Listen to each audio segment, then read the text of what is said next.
March the 3rd, 1943, Bismarck Sea, South Pacific. The ocean was strangely calm that morning, as if completely ignoring the fact that thousands of men were about to die there. On the deck of the Japanese destroyer Arashio, Commander Hideo Kuboki kept his eyes fixed on the horizon through his naval binoculars. He was an experienced officer, a man who had already been through violent night battles in the Solomon Islands, where Japanese destroyers raced in the darkness at over 30 knots to attack Allied ships. But that day the situation was different. His ship sailed slowly at only 7 knots, escorting a heavy transport convoy loaded with Imperial Army soldiers. The objective was simple and desperate at the same time: to get almost 7,000 men to Lae in New Guinea before the Americans could intercept them. For the Japanese High Command, that mission represented more than military reinforcements. It was an attempt to prevent the entire battlefront in New Guinea from collapsing. The ships advanced in 2 columns, escorted by heavily armed destroyers. On paper, it seemed a formidable force. 8 transports and 8 combat escorts, many of them veterans of the Guadalcanal campaign. On the transport decks, hundreds of soldiers sat atop ammunition crates or sacks of rice, gazing at the endless sea. Some smoked silently. Others held letters from their families. Many were exhausted after days sailing on overcrowded ships. Still, there was a certain relief in the air. The convoy had already survived an air raid the previous day. For many, this meant the worst was over. Only a few hours remained to reach their destination, a few more miles, and the ships would be under land-based Japanese air protection. Kuboki was watching the sea when he heard the cry no commander wants to hear in the middle of the ocean. "Aircraft!" The alert came from the lookout positioned above the ship's bridge. Several sailors immediately looked to the sky. It was almost a conditioned reflex. Planes always attacked from above. Heavy bombers descended from the clouds, dropped their bombs, and disappeared again into the heights. But at that moment, the sky was clear, blue, and empty. For a strange second, it seemed the lookout had been mistaken. Then, Kuboki slowly lowered his binoculars towards the southern horizon. What he saw made his breath catch in his throat for a moment. Small, dark dots moved rapidly across the ocean's surface. They weren't descending from the clouds. They were coming directly over the water, so low it looked as if their propellers were touching the spray of the waves. Kuboki adjusted the focus of his binoculars and finally managed to make out the silhouettes. American B-25 Mitchell bombers. Behind them, more aggressive planes with heavy noses and wide wings, Australian bow fighters. Those planes weren't descending to attack, they were already at attack altitude. This defied everything Japanese naval officers had learned about aerial warfare. Bombers were supposed to attack from thousands of meters high. That's what the manual said. That's how all previous battles had gone. But those planes were flying just meters above the water, advancing directly against the convoy as if the ocean were a runway. The radial engines of the B-25s produced a deep rumble that began to fill the air. Some Japanese sailors stood motionless for a few seconds, trying to comprehend what they were seeing. Others rushed to the anti-aircraft guns, trying to rotate the weapons downwards enough to hit the planes. It was at this moment that Kuboki realized the first real problem. Many of those guns simply couldn't lower enough to hit targets so low. The weapons had been designed to defend the ship from attacks from the sky, not from planes flying almost at wave height. It was like trying to aim a rifle at something crawling beneath your feet. Kuboki began issuing rapid orders, flag signals, orders over the internal radio, change of course, attempts to spread the convoy to hinder the attack. But there was another problem impossible to ignore. Those transports were slow, heavy, and full of troops. Maneuvering a convoy of that size was like trying to turn an entire city around in the middle of the ocean. Every second lost reduced the chances of survival. And there was still a question that no Japanese officer could answer at that moment. How had the Americans found that convoy in the middle of such a vast ocean? The Japanese plan had been carefully crafted to avoid aerial reconnaissance. The route passed north of New Britain, using mountains and tropical storms as natural cover. Even so, the Allied planes were there, in the exact place, at the exact time. As the planes approached, another detail began to catch the attention of the Japanese crews. Some B-25s had their noses completely modified. In place of the traditional bomber compartment, there were rows of 50-caliber heavy machine guns. This transformed each bomber into an extremely aggressive frontal assault platform. It was as if each plane were a flying destroyer, firing hundreds of projectiles per second at the decks of the ships. For the Japanese, this was unexpected and deeply worrying. Those planes weren't just carrying bombs. They were prepared to sweep away the anti-aircraft crews before even launching their attacks. Now the planes were so close that the pilots could be seen in the cockpits. Some Japanese sailors would later swear they managed to see the faces of the enemy planes for fractions of a second. Others would only remember the deafening roar of the first bursts of machine gun fire cutting through the air over the ocean. What no one in that convoy knew was that this tactic had been secretly developed over weeks. Those pilots weren't improvising. They were executing a plan rehearsed repeatedly in dangerous training exercises over the sea. A plan devised by an American general who believed that aerial warfare needed to change completely if the United States wanted to control the Pacific. But there is a fundamental question that still needs to be answered before the first bomb hits the water. Who was the man who had the courage or the madness to teach pilots to attack ships flying just meters above the ocean? Because the answer to that question begins hundreds of kilometers away, at an air base in New Guinea, where an American general was about to defy all the traditional rules of aerial warfare. And when he made that decision, the fate of that Japanese convoy was practically sealed. January 1943, Port Moresby Air Base, New Guinea. While the Japanese convoy hadn't even left the port of Rabaul yet, a group of American officers was already discussing a problem that was costing lives in the Pacific. 5th Air Force bombers flew missions against Japanese ships almost daily, but the results were frustrating. Bombs dropped from high altitudes rarely hit moving targets. It was like trying to hit a moving truck by throwing a rock from a 10-story building. Many pilots returned to base, knowing they had risked their lives without actually causing damage to the enemy. For men who had friends fighting on the islands, this was hard to accept. Each Japanese ship that arrived in New Guinea meant more soldiers facing American and Australian troops in the jungle. At the center of this discussion was General George C. Kenney, commander of the United States 5th Air Force in the Southwest Pacific. Kenney was no ordinary officer. He was known for ignoring rules that didn't work on the battlefield. Before the war, he already argued that airplanes could dominate the ocean if used differently. Many traditional officers disliked these ideas. For them, warships should dominate the sea. Airplanes should only provide support. But Kenney saw war differently. He believed that technology and creativity could completely change the balance between ships and aircraft. On a hot afternoon in Port Moresby, Kenney called together some pilots and engineers to discuss an old idea. He asked something that seemed simple. What if we don't attack from above? Some officers were puzzled. Bombers always attacked from above. That's how the manuals taught it. That's how military academies trained pilots. But Kenney wanted something different. He wanted the bombers to attack almost at water level. The idea seemed absurd. Flying so low would put the planes directly within range of the ship's anti-aircraft guns. A single shot could destroy an aircraft.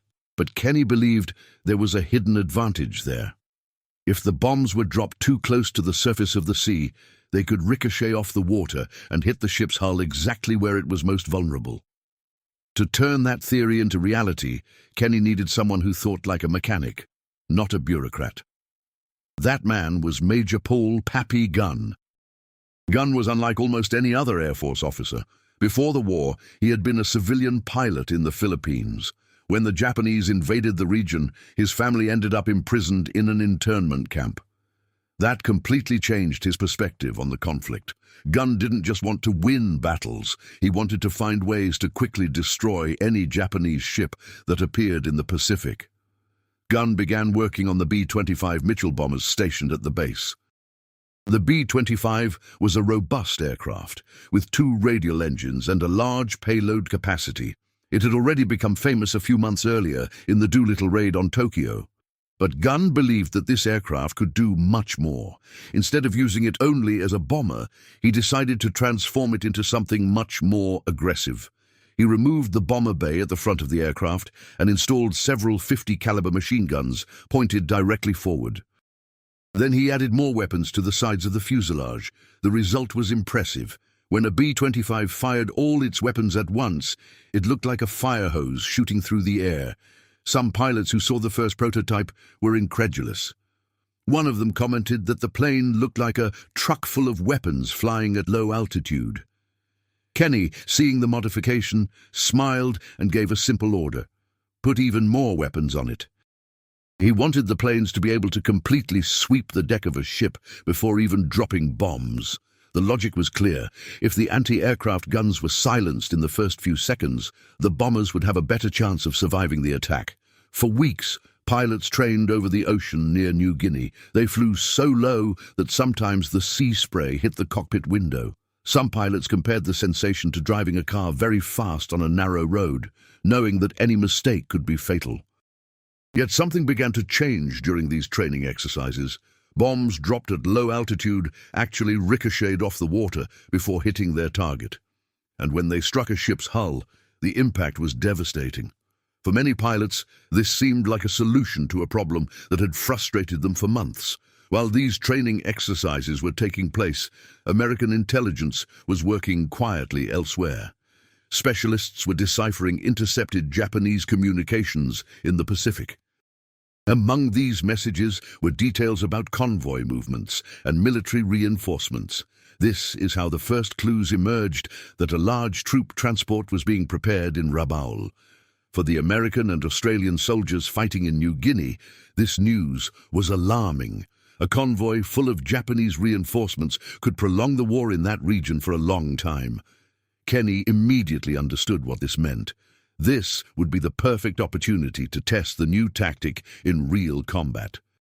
It wouldn't just be an attack against an isolated ship, it would be an attack against an entire formation.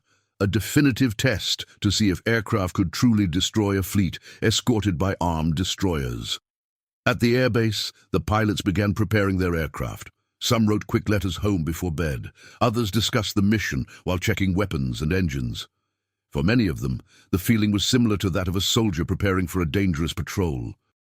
There was tension, but there was also confidence. They believed they were about to attempt something that could change the war in the Pacific. But there was one question that no one could answer for sure.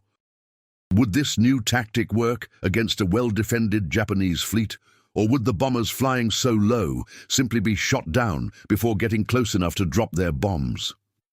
While these doubts circulated among the American pilots, the Japanese convoy sailed slowly through the Bismarck Sea, believing it had escaped enemy detection. On the decks of the ships, soldiers rested, chatted, and watched the horizon, unaware that they were being searched for at that very moment by Allied reconnaissance planes. And somewhere above the clouds, an American pilot was about to look down and see something that would completely change the fate of that convoy. Because when that pilot spotted the ships in the ocean, the new attack tactic would finally cease to be just an experiment. It would become a real weapon of war. March 1st, 1943. Sky over the Bismarck Sea, Southwest Pacific. Lieutenant Walter Higgins was piloting a B-24 Liberator bomber on a mission that, in theory, was routine. Fly high, observe the ocean, and return with any useful information. Missions like this rarely made history, but that day something caught his eye through the aircraft's side window. First, he saw a line of smoke on the horizon, then small shadows moving slowly over the sea. Higgins asked the co-pilot to adjust the plane's heading and began counting the dark dots below. 1, 2, 5, 8 transports. Then escort destroyers. It was exactly the type of target the 5th Air Force pilots had been expecting for weeks. An entire convoy sailing exposed in the middle of the ocean. Higgins immediately picked up the radio and transmitted the message that would change the fate of thousands of men in that sea. Large Japanese convoy located. But there was something curious about that moment. The pilot knew he wasn't just finding ships. He was, in practice, delivering a real test for the new tactic that had been prepared in Port Moresby. That message crossing the radio wasn't just a military report. It was the green light to put into practice an idea that many officers still considered too risky. And here, an important question arises. How many times does a war change because someone simply looked out the window of an airplane at the right moment? The news quickly reached 5th Air Force headquarters. Maps were spread out on planning tables. Officers began calculating distances, fuel, and flight time. General George Kenney watched everything in silence. He knew that this opportunity might not come again. A convoy of that size didn't sail without protection, but at that moment it was too far away to receive constant air cover from Japan. Kenney ordered all available units to prepare. B-17 and B-24 heavy bombers would be used for the first high-altitude attacks. Then would come the B-25s modified for the new type of low-altitude attack. The strategy was simple: confuse, pressure, and finally, destroy. The following day, March 2nd, the first blow was struck. Formations of B-17 flying fortress bombers appeared in the sky more than 6,000 meters high. For the Japanese sailors, this was a familiar scene. Heavy bombers were large, noisy, and relatively predictable. Bombs began to fall into the ocean around the convoy, raising enormous columns of water. Most missed the ships, just as had happened in many previous attacks. But the mathematics of war works relentlessly. When dozens of bombs are dropped, some end up finding their target. A Japanese transport was hit directly and began to sink rapidly, scattering soldiers and wreckage across the sea. Here arises another question that many American veterans would ask years later. What happens to a convoy when it realizes it is being followed and continuously attacked from the sky? The answer is not simple. Some commanders accelerate. Others try to disperse the formations. In the case of that Japanese convoy, the decision was to remain together. For the Japanese officers, maintaining formation was the only way to guarantee mutual protection against air and submarine attacks. During the night, the ships continued sailing slowly toward New Guinea. Some destroyers picked up survivors from the transport sunk in the previous attack. More than 600 men were pulled from the water and placed aboard one of the escort ships. That humanitarian decision seemed right at the time. No commander would let his own soldiers die at sea if he could save them, but there was a tactical consequence that no one could ignore. The destroyer was now overcrowded, heavier, and less maneuverable. Meanwhile, in Port Moresby, the American pilots reviewed maps and discussed the next day's mission. Many of them had never performed skip bombing attacks in real combat. Some compared the maneuver to throwing a stone into a lake, trying to make it skip several times before hitting a target. The difference was that here the stone weighed almost 500 kilograms, and the target was shooting back.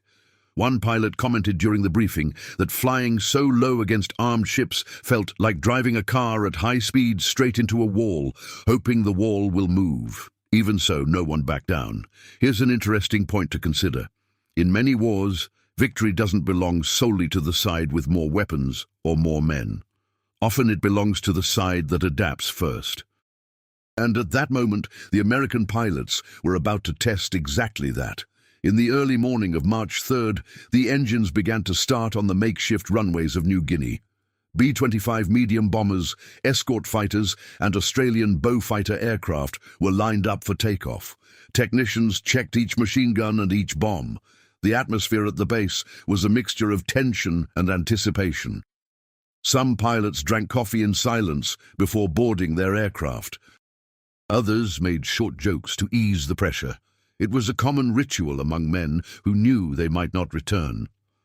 As the planes took off toward the Bismarck Sea, the Japanese convoy continued sailing slowly toward its destination. Most of the soldiers on board still believed that the worst was over after the previous day's attack. They didn't know that hundreds of kilometers away, dozens of planes were flying directly toward them, prepared to execute a tactic that almost no one in the world had ever seen before. And here arises the question that begins to define the fate of that battle. What happens when bombers stop attacking from the sky and start attacking as if they were torpedo bombers, flying just a few meters above the water? Because when the first Allied planes appear on the horizon on that clear March morning, the Japanese commanders will have only a few seconds to understand something that would completely change the war in the Pacific. The sun had already risen completely when the first Allied planes began to approach the Bismarck Sea. Inside the cockpits of the B-25 Mitchells, the pilots kept their eyes fixed on the horizon, while the radial engines roared steadily. The plane vibrated slightly with the turbulence near the water's surface. For many of those men, this was not just another bombing mission. They were about to execute a maneuver that, until a few months before, had been considered too risky for actual combat. Now, however, that technique was seen as the best chance to prevent thousands of Japanese soldiers from reinforcing the war in New Guinea. The American pilots had received very clear instructions: approach at high speed around 350 kilometers per hour, maintain an extremely low altitude, attack first with machine guns to neutralize the anti-aircraft weapons, then release the bombs at the exact moment so that they would ricochet off the water before hitting the hulls of the ships. It was a procedure that required nerves of steel. A second of error could mean hitting the water with the plane or entering directly into the firing range of enemy cannons. Still, there was confidence within the cockpits. Many of those pilots had trained for weeks, flying just meters above the ocean. Now finally, they would have the chance to prove that this idea really worked. Meanwhile, on the Japanese convoy, the morning seemed relatively calm.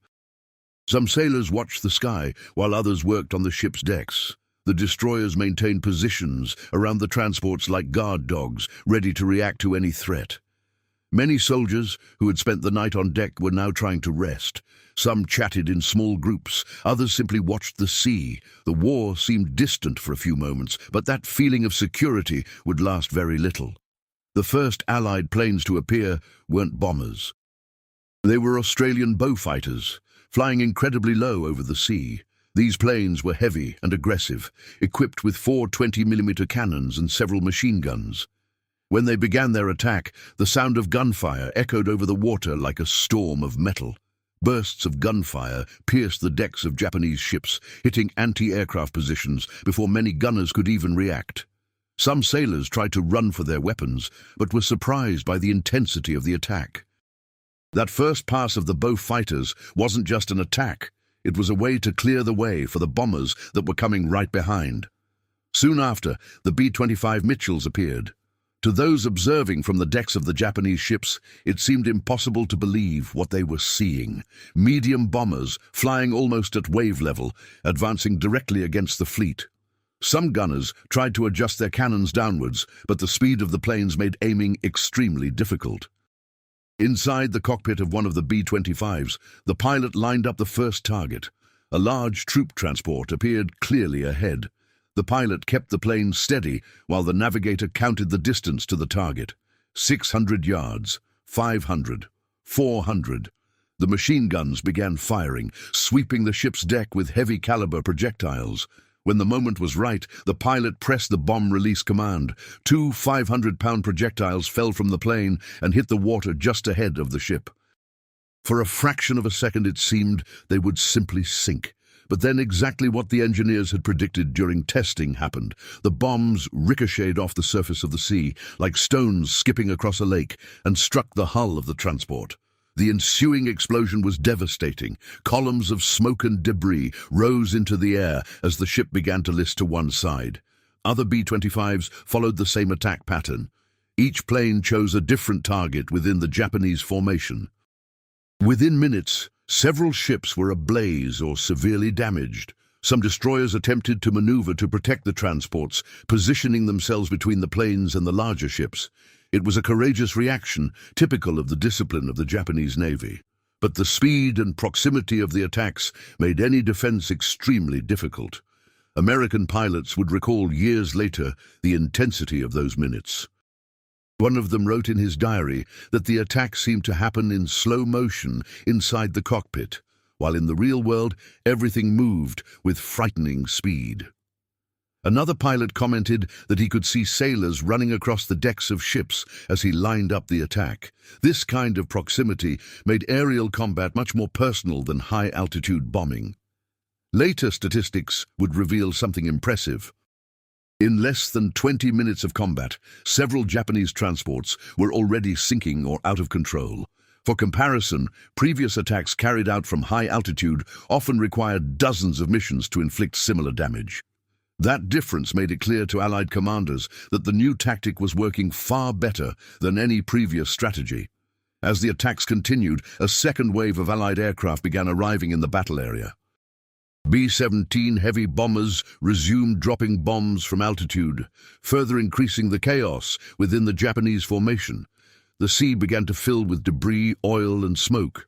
Some ships attempted to rescue survivors, while others struggled to keep their engines running. It was a scene that mixed military discipline, despair, and confusion. For the American pilots participating in that operation, there was also a different feeling growing inside the cockpits.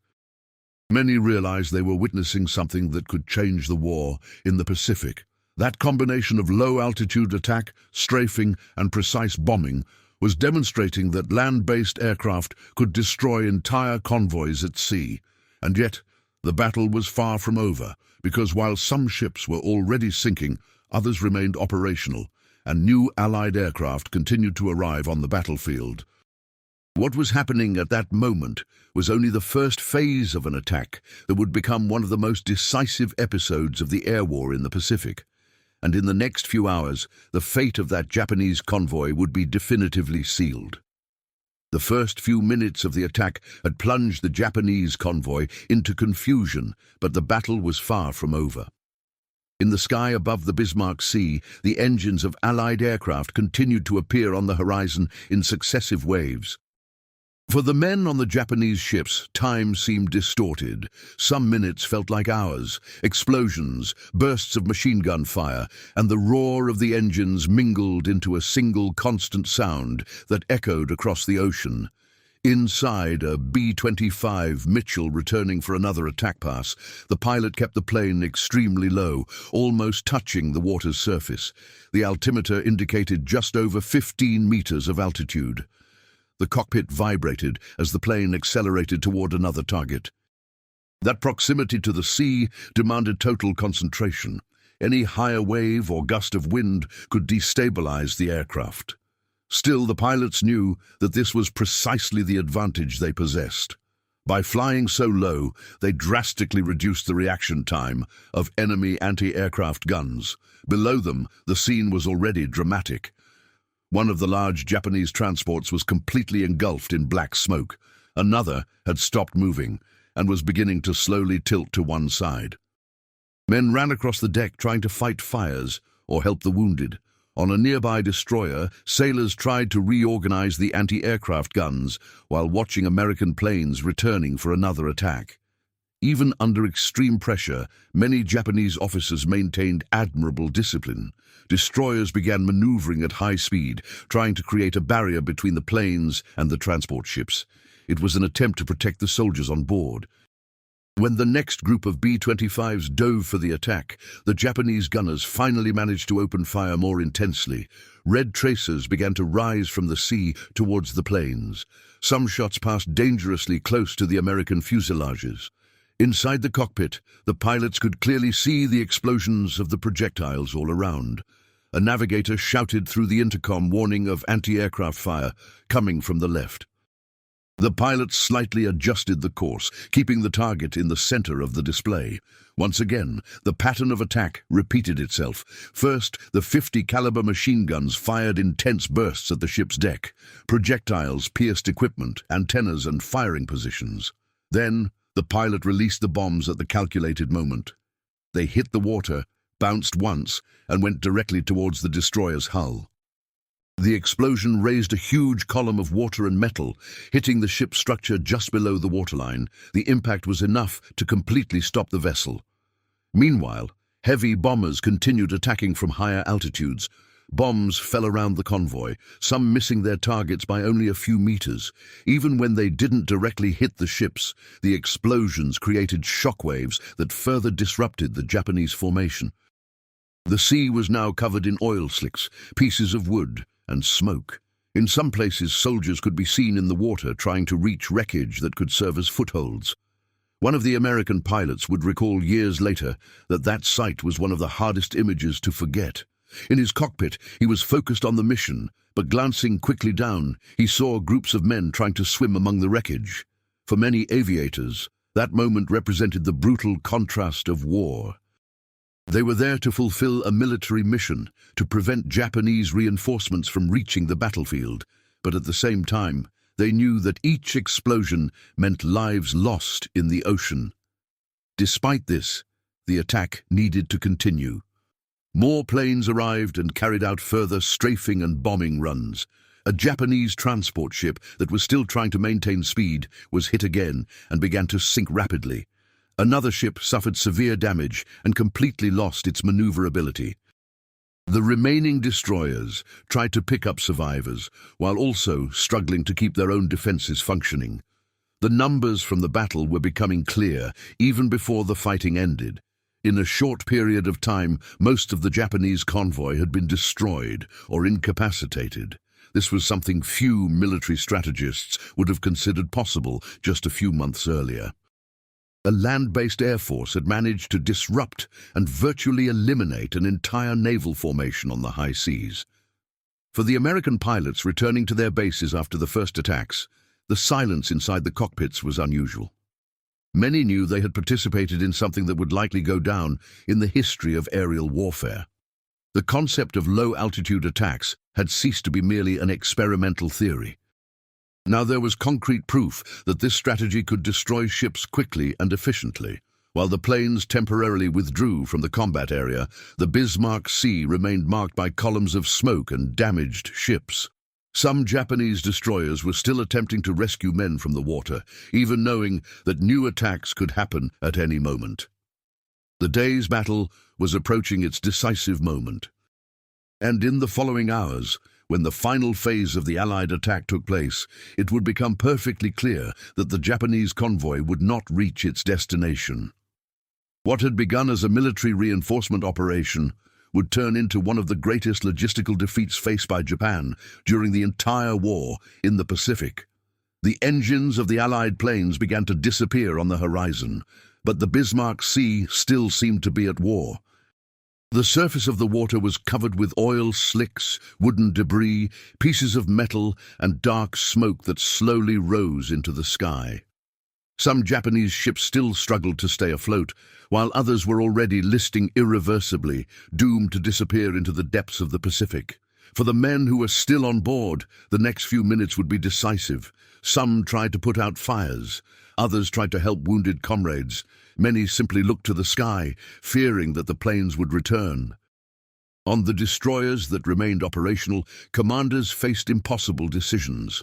The discipline of the Japanese Navy demanded that ships protect the convoy and rescue survivors. But every minute idle in that sea also increased the risk of further air attacks.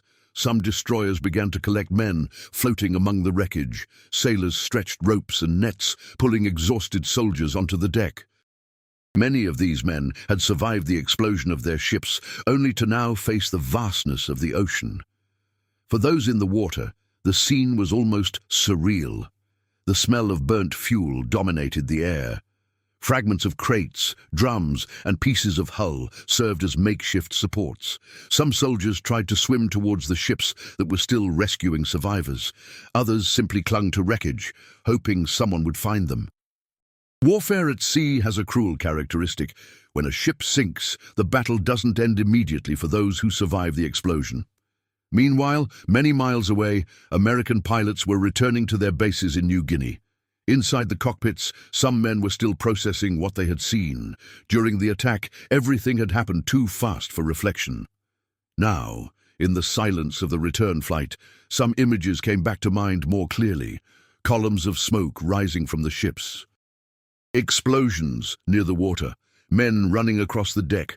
One pilot would later write in a letter that the battle seemed like a huge military exercise at first, until he realized that each ship that sank took hundreds of people with it. Nevertheless, the numbers from the battle were impossible to ignore. That operation had destroyed most of a large Japanese convoy carrying thousands of soldiers. For Allied strategists, this meant something very important. Without these reinforcements, Japanese forces in New Guinea would be isolated and much more vulnerable to American and Australian advances. In military terms, the impact of that battle was profound. It demonstrated that land-based aircraft could control entire sea lanes, something that many analysts still doubted at the beginning of the war. But perhaps the most significant change was in the realm of military ideas. Until then, many commanders still believed that large surface fleets would dominate the oceans. The Battle of the Bismarck Sea showed something different. It showed that fast, well-trained aircraft equipped with new tactics could destroy entire convoys in a few hours. This would transform how navies and air forces planned their operations in the years to come. For many American veterans who participated in the mission, that day represented a turning point. Not only because they had managed to stop a major Japanese reinforcement, but because they had proven that creativity and adaptation could change the course of the war. The idea of attacking ships flying just a few meters above the water seemed risky at first. Some called it madness, but on that day it proved extremely effective. Decades later, military historians would continue to study that battle as a clear example of innovation in combat. It demonstrated how decisions made by pilots, engineers, and commanders at makeshift bases in the Pacific could influence entire campaigns. And for many Americans who lived through that time, the battle also symbolized something greater: the adaptability of Allied forces in the face of unexpected challenges. Today, the Bismarck Sea is silent again. Fishing vessels cross those waters, unaware that beneath the surface lie the wreckage of a battle that changed the course of warfare in the Pacific. For those who study military history, this episode remains a powerful reminder that the outcome of a war often depends not only on who has the most resources, but on who can think differently at the right time. And stories like this continue to be told because they help us understand how human decisions, courage, and innovation have shaped the world we live in today. If you've made it this far, it means you also value true stories from military history. So take the opportunity to subscribe to the channel, like this video, and leave a comment telling us what you thought of this battle, or sharing any experiences or interesting facts about the history of World War II. Your participation helps keep these stories alive and allows more people to learn about decisive moments like this one.